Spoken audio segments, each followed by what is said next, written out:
ಬೆಳಿಗ್ಗೆ 5:30ಯಿಂದ 8:30 ತನಕ ಈ ಒಂದು ಸಮಯದಲ್ಲಿ ನಾವು ಪೂಜೆನ ಮುಗಿಸ್ಕೋಬೋದು. ಹಾಗೆ ಎರಡನೇ ಸಮಯ 9:45ರಿಂದ 11:30 ತನಕ ಟೈಮ್ ಇದೆ. ಆ ಸಮಯದಲ್ಲೂ ಕೂಡ ಗೌರಿಯ ಒಂದು ಪೂಜೆನ ಕೂಡ ನೆರವೇರಿಸ್ಕೋಬೋದು.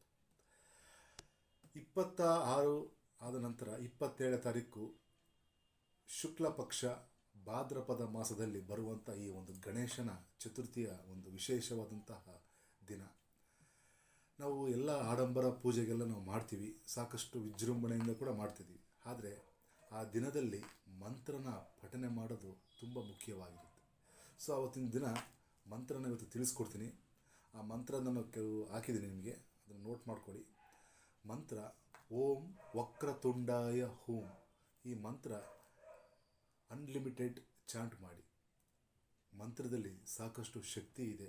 ಹಾಗೆ ಗಣೇಶನ ವಿಘ್ನ ಹಾಗೆ ಪ್ರತಿಯೊಂದು ಕೆಲಸ ಕಾರ್ಯಗಳಲ್ಲೂ ಕೂಡ ನಿಮಗೆ ಜಯ ಸಿಗಲಿ. ಹಾಗೆ ಈ ಒಂದು ಗೌರಿ ಗಣೇಶ ಹಬ್ಬದ ಎಲ್ಲರಿಗೂ ಶುಭಾಶಯಗಳ ಕೋರುತ್ತಾ ಸರ್ವೇ ಜನಂ ಸುಖಿನೋ ಭವಂತು.